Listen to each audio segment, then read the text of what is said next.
Une foule immense à nourrir. Et vous connaissez certainement très bien cette histoire. Une foule immense à nourrir et 5 pains et 2 poissons. Aucun supermarché ouvert. Jésus éprouve la foi de ses disciples en transformant une situation impossible en miracle extraordinaire qui est annoncé et nous révélé un miracle encore plus extraordinaire. Et je vous invite à lire avec moi et vous lever pour honorer la parole de Dieu. Jean 6, les versets 1 à 15.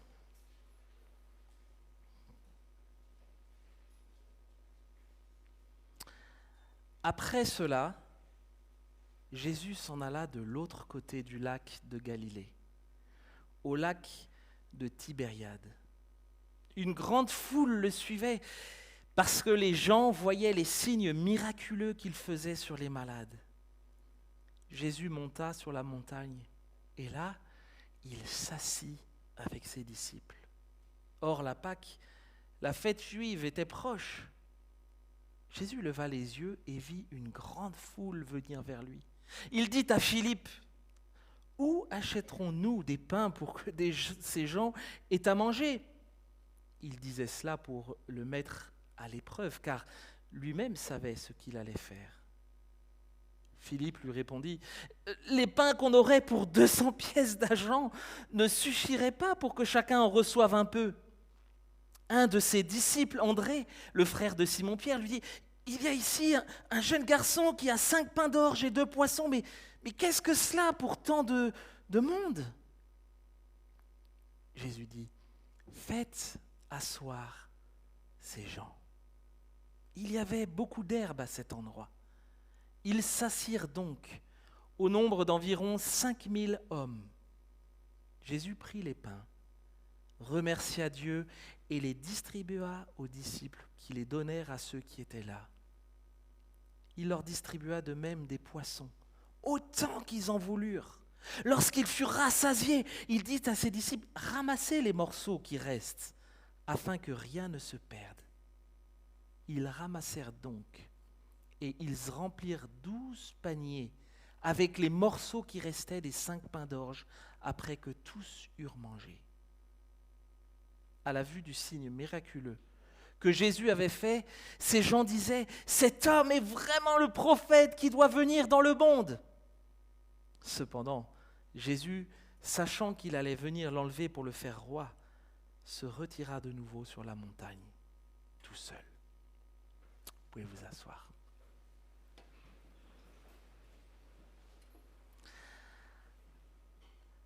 Après cela, Jésus s'en alla de l'autre côté de la mer de Galilée, de Tibériade. Une foule nombreuse le suivait, parce qu'il voyait les miracles qu'il opérait sur les malades. Jésus monta sur une montagne, et là, il s'assit avec ses disciples. Or, la Pâque, la fête des Juifs, était proche. De tout le ministère de Jésus, ce miracle-là, de la multiplication des 5 pains et des 2 poissons, est le seul qui est raconté dans les 4 évangiles. Certainement à cause de son caractère totalement surnaturel. Et c'est intéressant de lire ce récit dans les 4 évangiles. Parce qu'en fait, en le lisant dans les 4 évangiles, c'est comme si on tournait une scène et qu'on voyait la salle vue d'une caméra ici, l'autre vue d'une caméra là, l'autre vue d'une caméra derrière et l'autre vue d'une caméra devant. Et donc, chacune des caméras donne des détails qui ne sont pas forcément les mêmes et pourtant qui relatent la même scène. C'est pour ça que parfois on peut avoir des détails qui sont un peu différents d'un évangile à l'autre, mais pourtant, c'est bien la même scène dont il parle à chaque fois. Et donc, cet épisode est miraculeux de la multiplication des pains et du poisson est le seul qui est relaté dans les 4 évangiles, et ça nous permet d'avoir certains détails qui nous aident à mieux comprendre le contexte dans lequel ce miracle a été fait. Par exemple, l'évangile de Marc nous permet de mieux comprendre pourquoi Jésus et ses disciples s'éloignent pour prendre un peu de temps de pause. Vous pourriez vous dire, mais pourquoi il s'éloigne de la foule alors que la foule est là et veut entendre ce message de l'Évangile? Jésus pourrait profiter pour enseigner la foule qui est là. Mais pourtant, ils prennent un temps de pause. Et l'Évangile de Marc nous permet de comprendre que peu de temps avant ce miracle, Jésus a envoyé ses disciples, qui étaient 12, il les a envoyés dans toute la Galilée en vue de préparer sa venue et son ministère. Et donc, ils ont sillonné toute la Galilée ensemble, les disciples, deux par deux. Et on comprend que le ministère des disciples est éprouvant lorsqu'on lit les évangiles, parce que les foules les épient, les foules parfois même les chassent. Les chefs religieux commencent à en vouloir même à leur vie. Rendez-vous compte, ils annoncent la venue du Messie, le Sauveur tant attendu. Le combat spirituel pour eux devient de plus en plus intense. Et donc après cette mission préparatoire, les disciples rentrent, rejoignent Jésus, et ils sont certainement fatigués. D'ailleurs, Jésus les invite à se reposer. Dans Marc 6, où cet épisode est relaté, il dit « Venez à l'écart dans un lieu désert et reposez-vous. » Reposez-vous. À ceux qui ont du mal à se reposer, sachez que même Jésus le demande. Reposez-vous, prenez ce temps à l'écart et reposez-vous. Et c'est donc dans ce contexte que Jésus s'éloigne de Tibériade, la mer de Galilée. En fait, on l'a appelé Tibériade, c'était pour honorer un des empereurs romains qui s'appelait Tibère. Mais parfois on trouve dans certaines versions la mer de Galilée. Et donc Jésus s'éloigne de cette mer-là et il se retrouve enfin seul avec ses disciples. Enfin, pas pour très longtemps. Parce que la foule est là, elle est nombreuse et elle commence à arriver. Et les disciples n'ont même pas le temps de souffler et la suite de l'histoire va être pour eux un test de foi grandeur nature que Jésus va finalement utiliser pour éprouver leur foi, mais aussi pour continuer leur formation en révélant qui il est réellement. 5000 hommes sont là. 5000 hommes sont là et Jésus pose une question qui est pour le moins surprenante à Philippe. Philippe, c'est un de ses disciples. Jésus leva les yeux, vit qu'une foule nombreuse venait à lui et dit à Philippe, « Où achèterons-nous des pains pour que ces gens aient à manger ?» Là, ce n'est pas 20 hommes ou 25 personnes, hommes et femmes, à nourrir sur un chantier. Il y a déjà 5000 hommes. 5000 hommes, sans compter les femmes et les enfants qui étaient là. Et on peut donc, sans trop se tromper certainement, imaginer une foule de 20 000 personnes qui sont là, en comptant les femmes et les enfants. 20 000 personnes, c'est juste l'équivalent de la ville du Mets-sur-Seine, 21 000 personnes, qui est là, réunie, tous ensemble, assis sur de l'herbe, et qui va écouter Jésus. Et les disciples et Jésus sont au milieu de nulle part, et il y a une foule de 20 000 personnes qui les rejoignent, et Jésus demande à Philippe, où se trouve la boulangerie la plus proche pour acheter du pain pour ces 20 000 personnes? La question de Jésus, elle est surprenante. Et elle paraît même complètement surréaliste, en fait. Ce qui est incroyable, c'est que Philippe tente de répondre. Il tente de répondre, mais il se rend vite compte, en fait, qu'il n'a pas de solution. Et désabusé, qu'est-ce qu'il va dire à Jésus? Les pains qu'on aurait pour 200 deniers, 200 deniers, c'est environ 8 mois de salaire de l'époque, donc c'est quand même pas mal déjà. Les pains qu'on aurait pour 200 deniers ne suffiraient pas pour que chacun en reçoive un peu.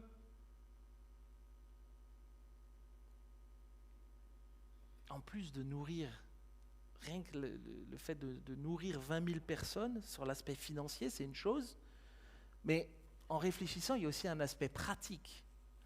Parce que si on considère, en gros, une baguette, c'est pour 4 personnes.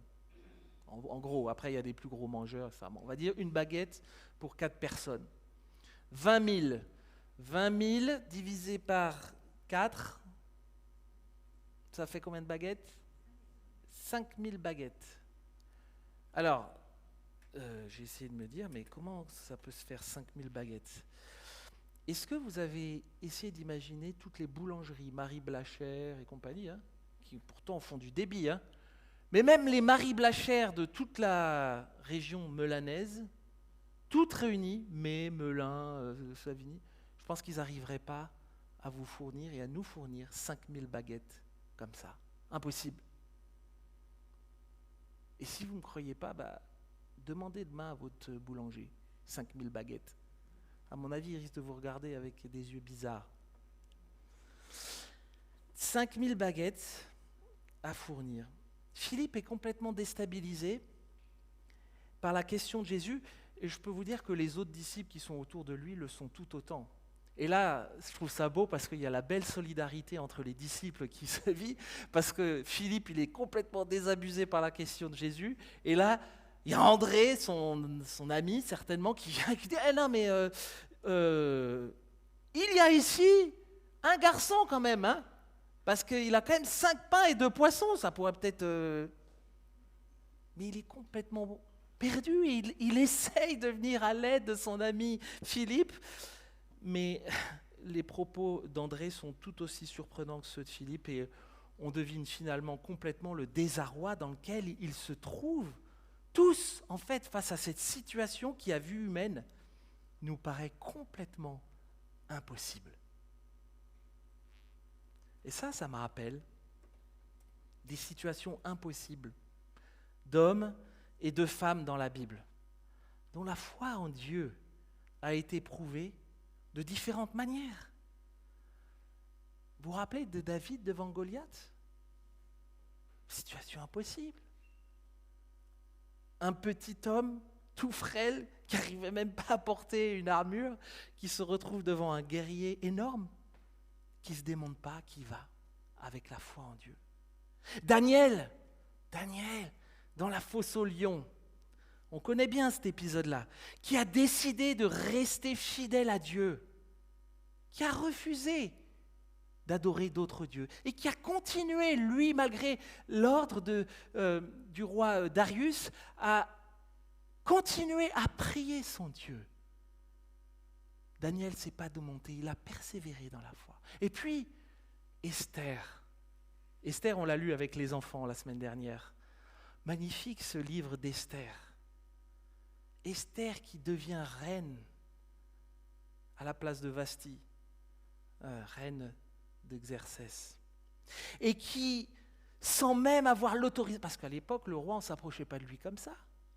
Il fallait demander l'autorisation pour s'approcher du roi, ou il fallait que le roi vous fasse appeler et vous pouviez aller voir le roi.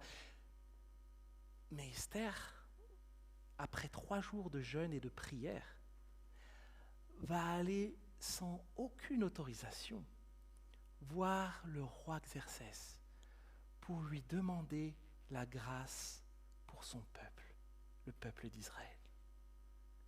Et le roi Xerxès va lui accorder cette grâce. Situation impossible, la foi est éprouvée. Ces personnes sont des exemples. Ruth, qui quitte son pays, qui quitte ses terres, sa terre, pour suivre sa belle-maman, et qui va dans un pays complètement inconnu, et qui avance, confiante dans sa foi en Dieu.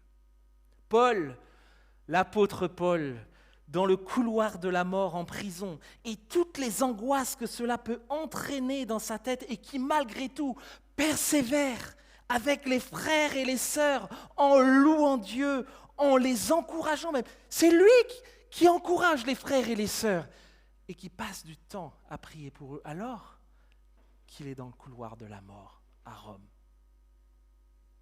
Et toi aujourd'hui, dans quelle situation impossible est-ce que tu te trouves? Tu en as certainement des situations impossibles dans lesquelles ta foi est éprouvée. Comment est-ce que Dieu éprouve ta foi ces dernières semaines?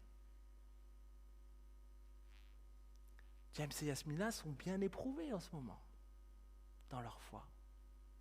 Ils sont un exemple de persévérance. Audrey, avec ton travail et toutes les péripéties que tu as connues, vous êtes éprouvés aussi dans votre voie. Et d'autres, chacun nous pourrions dire quelque chose. Qu'est-ce qui fait que nous persévérons malgré tout dans notre foi?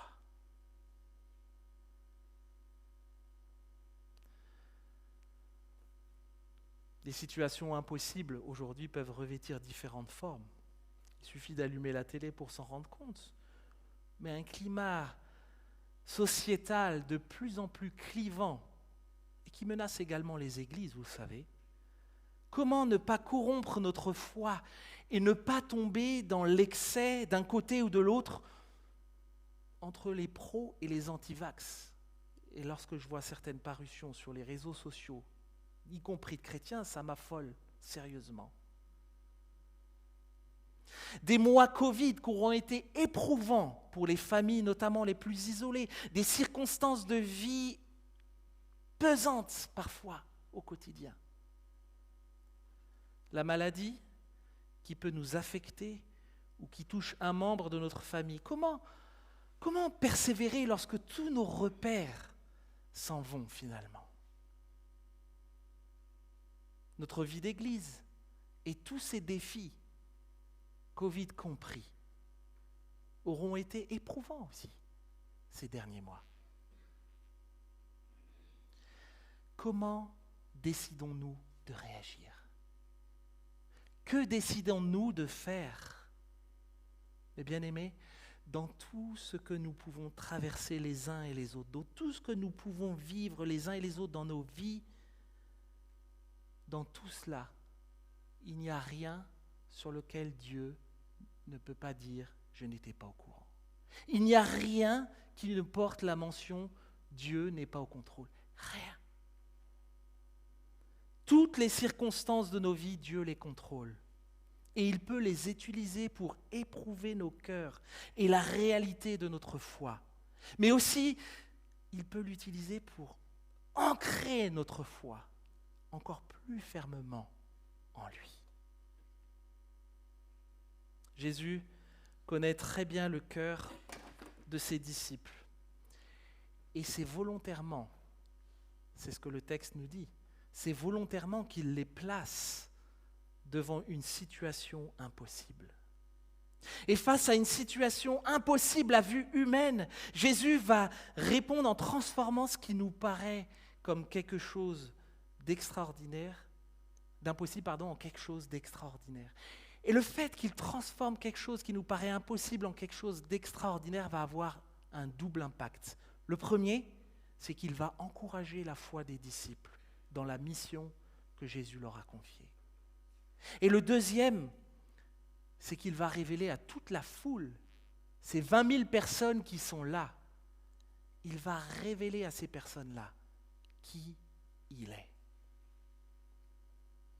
Jésus dit, il reprend les choses en main après avoir un peu testé ses disciples, il va maintenant reprendre les choses en main et va dire, faites asseoir ces gens. Il y avait là un endroit avec beaucoup d'herbes. Moi, ce que j'aime dans ce détail-là, de beaucoup d'herbes, alors c'est un détail, il ne faut pas non plus aller chercher dans ces histoires trop dans le détail, mais quand même ce détail, je le souligne, c'est que Jésus prend soin quand même de s'assurer que la foule ne s'assoit pas n'importe où. Un endroit où il y a beaucoup d'herbes, l'herbe grasse, bien confortable, où on peut s'asseoir. Je ferme la parenthèse. À cet endroit, beaucoup d'herbes, ils s'assirent donc au nombre d'environ 5000 hommes. Jésus prit les pains, rendit grâce et les distribua à ceux qui étaient là. Il fit de même des poissons, autant qu'ils en voulurent. Lorsqu'ils furent rassasiés, il dit à ses disciples, ramassez les morceaux qui restent, afin que rien ne se perde. Ils les ramassèrent donc, et ils remplirent 12 paniers avec les morceaux des 5 pains d'orge qui restaient à ceux qui avaient mangé. La foule est assise, et Jésus bénit Dieu pour le repas. Pourquoi on prie avant le repas? Bénis Dieu pour le repas qu'il nous offre. Jésus fait de même. Et face à une situation impossible, Jésus donne une réponse miraculeuse. On ne sait pas à quel moment le miracle a eu lieu. Je me suis posé la question, mais à quel moment? On commence à distribuer les pains et les poissons. Quand est-ce qu'il y a eu toute cette multiplication d'abondance, etc. On ne le sait pas, mais peu importe. Et ce n'est pas l'essentiel. Le verset 12 nous dit, et c'est ça l'essentiel, ils furent tous rassasiés. L'essentiel, ce n'est pas de savoir comment ça a été multiplié. L'essentiel, c'est de voir que les 20 000 personnes qui étaient là ont toutes été rassasiées et qu'il en restait encore après. À la fin du repas, la foule est rassasiée. Les gens mangent tous à leur faim, bien plus qu'un simple casse-croûte. Ils mangent tous à leur faim et ils sont prêts à écouter Jésus. Autre détail du soin de Jésus pour nous. Il s'assoit sur de l'herbe confortable. Il nourrit, parce que quand on a l'estomac vide, on a du mal à écouter. Et ensuite, il va parler. Je pense qu'après le miracle de la croix, ce miracle de Jésus est certainement l'un de ceux qui touchent le plus grand nombre de personnes. 20 000 personnes. Et pourtant, la sobriété de Jésus est touchante.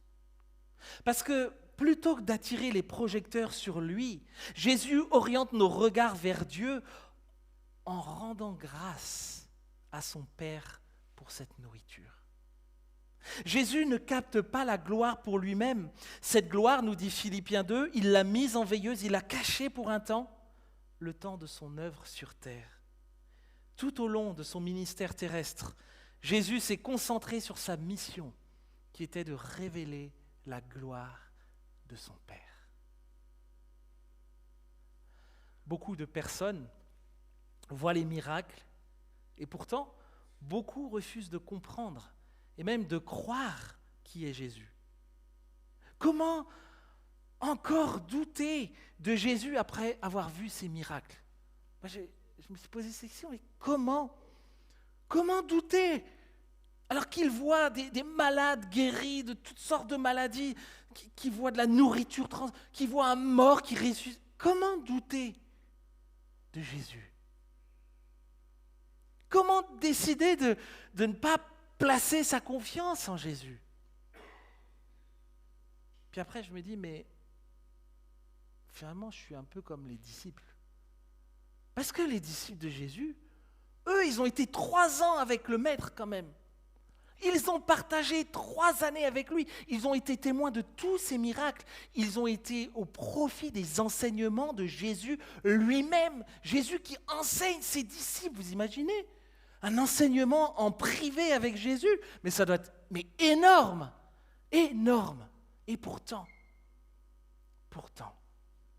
comment expliquer que peu avant sa mort, lorsque Jésus est arrêté, les disciples l'abandonnent en fuyant, terrorisés à l'idée d'être à leur tour mis à mort? Voilà ce que leur dira Jésus dans Matthieu 16. Gens de peu de foi, vous ne saisissez pas encore et vous ne vous rappelez pas les 5 pains des 5 000 hommes et le nombre de paniers que vous aviez emportés? Comment expliquer que nous-mêmes, en regardant dans le rétroviseur de nos vies, lorsqu'on prend le temps de regarder les miracles que Jésus a accomplis dans nos propres vies, mais malgré cela, comment le fait que nous constations que malgré ces miracles et sa fidélité sans faille, comment expliquer que malgré cela, notre foi ou notre persévérance dans la foi vacille lorsque les difficultés et les doutes sont là?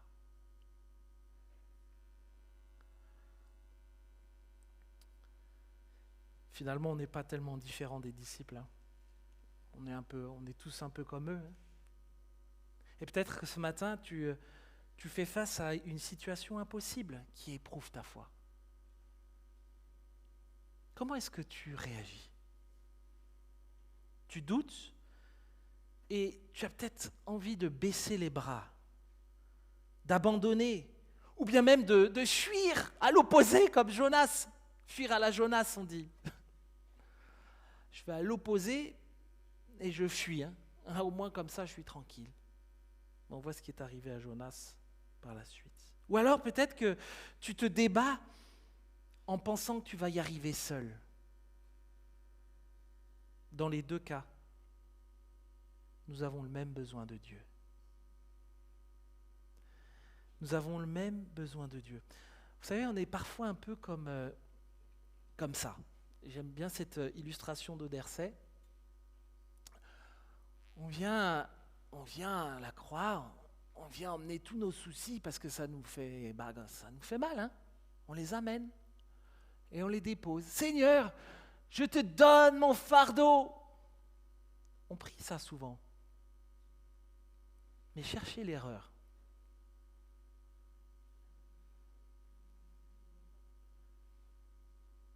Qu'est-ce qu'on fait? Qu'est-ce qu'on fait? Qu'est-ce que je fais, moi? C'est tellement souvent, Seigneur, je te confie ça. Et puis, je repars avec mon truc. Plutôt que de les laisser au pied de la croix, ce Jésus que nous chantons, que nous avons chanté ce matin, la gloire de Dieu que nous avons chanté, sa puissance que nous célébrons, que nous reconnaissons, nous venons lui confier nos fardeaux à la croix. Et pourtant, qu'est-ce que nous faisons après le Amen? Souvent, on repart avec. On sait que Dieu écoute. On sait qu'il est tout-puissant. On parle de la puissance de la croix. Mais souvent, nous réagissons et nous vivons finalement comme si les plus forts, c'était nous. Ah oui, parce que quand je repars avec mon fardeau de la croix, je dis à Jésus, écoute, le plus fort en fait c'est moi. Ce sera mieux si je le porte. J'ai mieux résoudre le problème que toi. Bien-aimés, sans être forcément la conséquence d'un péché, les défis ou les épreuves que Dieu place devant nous sont des moyens que Dieu utilise pour éprouver notre foi, pour la développer, pour la fortifier, mais aussi, parfois, pour la corriger. Face à nos défis, Jésus veut nous encourager à changer de perspective et à focaliser nos yeux sur lui, sur l'éternité, sur la vie. Jésus veut nous aider à nous rassasier pleinement des promesses de la vie que nous avons en lui et par lui. Jésus veut nous aider à capituler devant Dieu, à lâcher prise avec notre suffisance et cette idée tenace que nous avons de penser que nous pourrons y arriver par nous-mêmes. La suite de l'histoire va nous montrer que tous n'ont pas compris qui est réellement Jésus et pourquoi nous pouvons réellement placer notre confiance en lui. Versets 14 et 15, ces gens-là, à la vue du miracle que Jésus avait fait, disaient « Vraiment ? C'est lui le prophète qui vient dans le monde !» Jésus, sachant qu'ils allaient venir l'enlever pour le faire roi, se retira de nouveau sur la montagne lui seul. La foule veut faire de Jésus un roi. Leur demande est plutôt insistante et 20 000 personnes, ça n'est pas rien. Mais Jésus connaît parfaitement leurs intentions. Il anticipe et il se retire tout seul. Pourquoi est-ce que Jésus s'en va, à votre avis, lorsque la foule veut le faire roi? Pourquoi? Vous pouvez parler, hein? Pourquoi est-ce que Jésus s'en va? Ouais. Et c'était quoi sa mission?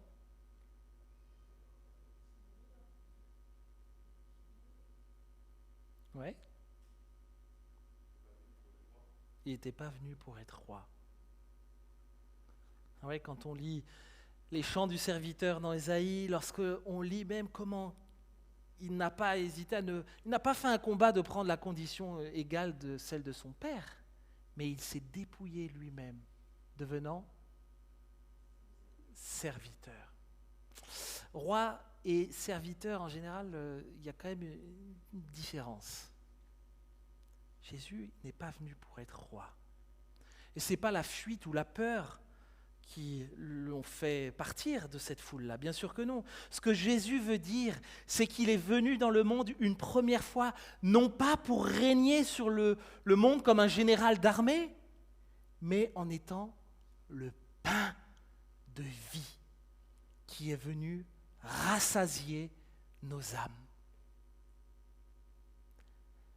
Il est venu rassasier nos âmes. Jésus n'est pas venu avec le pouvoir d'un général, avec son armée, mais avec le pouvoir de rassasier nos vies de ce dont nous avons tous le plus besoin. Mais bien aimés, en multipliant les pains en abondance et en rassasiant la foule, Jésus préfigure sa mort à la croix. En venant sur terre, accomplir la volonté de son Père, Jésus n'est pas venu pour nous donner du pain. Il est venu pour être notre pain. Plus loin, Jésus dira à la foule, « Moi, je suis le pain vivant, descendu du ciel. Si quelqu'un mange de ce pain, il vivra éternellement, et le pain que je donnerai, c'est ma chair pour la vie du monde. » Jean 6, verset 51. Ça peut vous paraître bizarre. Peut-être que c'est la première fois que tu es dans une église et tu dis « Ouh là là, c'est quoi ça, pain Jésus, c'est le pain. » C'est bizarre hein, comme expression. C'est peut-être non, Jésus n'est pas comestible, je le dis tout de suite, c'est pas du tout l'idée qui est là, mais c'est un peu une image qui est belle et savoureuse de Jésus, qui motivé par l'amour véritable se donne à nous, à la croix. À la croix, Jésus donne sa propre chair, son corps. Il devient le pain de vie qui nourrit, qui rassasie et qui sauve tous ceux qui se repentent et qui décident de le suivre. À la croix, Jésus nous révèle l'amour de Dieu pour chacun de nous. Est-ce que tu sais que Jésus t'aime? Si tu ne le sais pas, sache que Jésus t'aime profondément, comme jamais personne ne t'a aimé, et comme jamais personne ne t'aimera d'ailleurs. Jésus t'aime profondément. À la croix, Jésus est venu nous reconnecter à la vie. Il nous permet d'être de nouveau en relation avec Dieu, notre Créateur, notre Père. Beaucoup veulent suivre Jésus parce qu'il rassasie les estomacs. C'est ce qu'on voit dans ce texte. Mais lorsque les personnes commencent à comprendre ce que veut dire suivre Jésus, ce que cela implique pour nos vies, alors ils abandonnent. D'ailleurs, Jean le mentionne un peu plus loin dans le chapitre 6. C'est qu'une fois que les personnes commencent à comprendre ce qu'implique suivre Jésus, pas juste nourrir les estomacs, guérir mes bobos, etc. Non. Quand ils comprennent cela, plusieurs disciples de Jésus, c'est-à-dire qu'ils suivaient déjà Jésus, se retirèrent en arrière et cessèrent d'aller avec Jésus. Suivre Jésus, c'est décider de lui appartenir.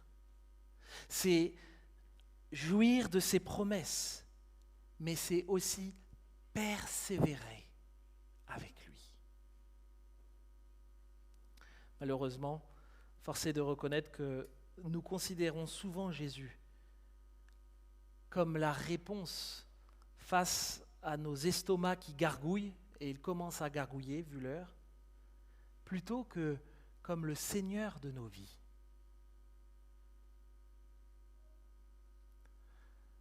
C'est un mode supermarché, je viens me servir auprès de Jésus ce dont j'ai besoin. C'est pas comme ça que l'Évangile nous est présenté. Et bien aimés, Jésus n'est pas venu uniquement pour remplir les estomacs de la foule qui est là, mais il est d'abord venu pour combler le vide d'une vie sans Dieu. Ce vide qui nous assaille, qui nous mène à la mort et que nous essayons souvent de combler autrement. Le miracle extraordinaire de la multiplication des pains est là pour révéler un miracle encore plus extraordinaire, le miracle de la croix. La croix devant laquelle Jésus ne s'est pas enfui lorsque les soldats l'arrêtent pour le crucifier. La croix sur laquelle Jésus proclame « Tout est accompli ». La croix qui voit le triomphe de la vie sur la mort. Jésus meurt, mais il ressuscite 3 jours après. Mes bien-aimés, les miracles de Jésus n'ont pas pour but d'impressionner les foules, mais ils veulent nous montrer que Jésus est le Christ, le Fils de Dieu, et qu'en croyant, nous ayons la vie en son nom. Jésus se révèle et éprouve la foi de ses disciples en transformant une situation impossible en une réalité extraordinaire. Le péché, une situation impossible qui mène à la mort. La croix de Jésus, une réalité extraordinaire qui nous offre la vie éternelle avec Dieu. Jésus est le pain de vie. Il transforme nos vies et la perspective de nos vies. Et on pense parfois que la vie sur terre est l'éternité. Notre vie sur terre, en France ou ailleurs, n'est pas l'éternité. C'est ce qui précède l'éternité. On travaille durant toute une vie. Et c'est quoi le schéma classique d'une vie? On naît, on va à l'école, d'abord à la garderie, puis ensuite à l'école, jusqu'à quel âge? L'école jusqu'à quel âge? Bon, en moyenne, après, il y en a qui font des longues études, plus courtes, enfin peu importe. Environ, 25 ans, on est à l'école. Ensuite, qu'est-ce qu'on fait? On travaille pendant combien de temps? Enfin, environ, ça peut s'allonger encore, mais une quarantaine d'années, voilà. Donc on arrive à la retraite, on se dit, et puis qu'est-ce qu'on fait? Par exemple, samedi, il y a un événement heureux samedi. Qu'est-ce qu'il y a samedi? Un mariage. On se marie. Mais dit Marie, on le savait. On se marie, et puis après, qu'est-ce qu'il y a? Si Dieu nous donne cette joie-là d'avoir des enfants, et on travaille pour nourrir nos enfants, on veut les élever, les éduquer. Et puis, après, à 60, 65, il y a quoi? La retraite. Et alors là, après, qu'est-ce qu'on a à la retraite? On veut profiter de quoi? De nos petits-enfants, surtout, on va les gâter, on veut passer du temps. C'était marrant de voir tous les papis-mamies pendant les vacances avec les petits-enfants. C'était beau à voir ça. Et avec Marine, on se disait, on aimerait bien quand on est grand. On ne vous met aucune pression, les enfants. Vous avez le temps encore, mais quand ils seront très grands, on aimerait bien aussi vivre ces temps-là avec nos petits-enfants, partir en vacances et tout, ça va être super. Et puis après, il y a quoi? Et après, il y a la mort. Et finalement, on se dit, je nais, je vais à l'école, je travaille, la retraite. Mais la mort nous attend tous. Et on croit que cette vie qu'on mène là, c'est l'éternité. Non, ce qu'on vit là, c'est ce qui précède l'éternité, mes bien-aimés. Et finalement, la vie est très courte, vraiment courte. Mais je peux vous assurer que l'éternité, elle, est vraiment longue. Et elle est très belle. Elle est très belle.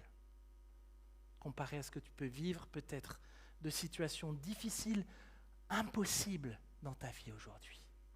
Un jour, Jésus reviendra. Et cette fois-ci, il régnera réellement.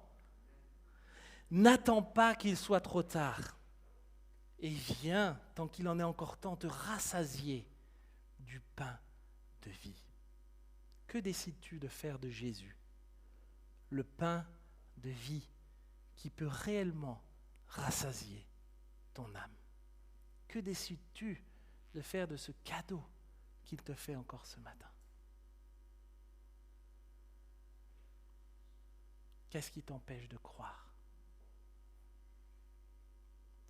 Alors on va prendre un temps pour prier ensemble. Et si tu as des questions, reste pas avec tes questions seul là-dessus. Il y a plein de personnes dans cette salle qui peuvent répondre à ces questions sur ta foi. Qui c'est ce Jésus? Mais la Bible, c'est quoi? J'aimerais découvrir la Bible, j'aimerais découvrir ce Jésus. Viens nous en parler et on t'accompagnera dans cette découverte-là. Mais ne reste pas seul. Ne résiste pas à cet appel de Jésus encore pour toi ce matin.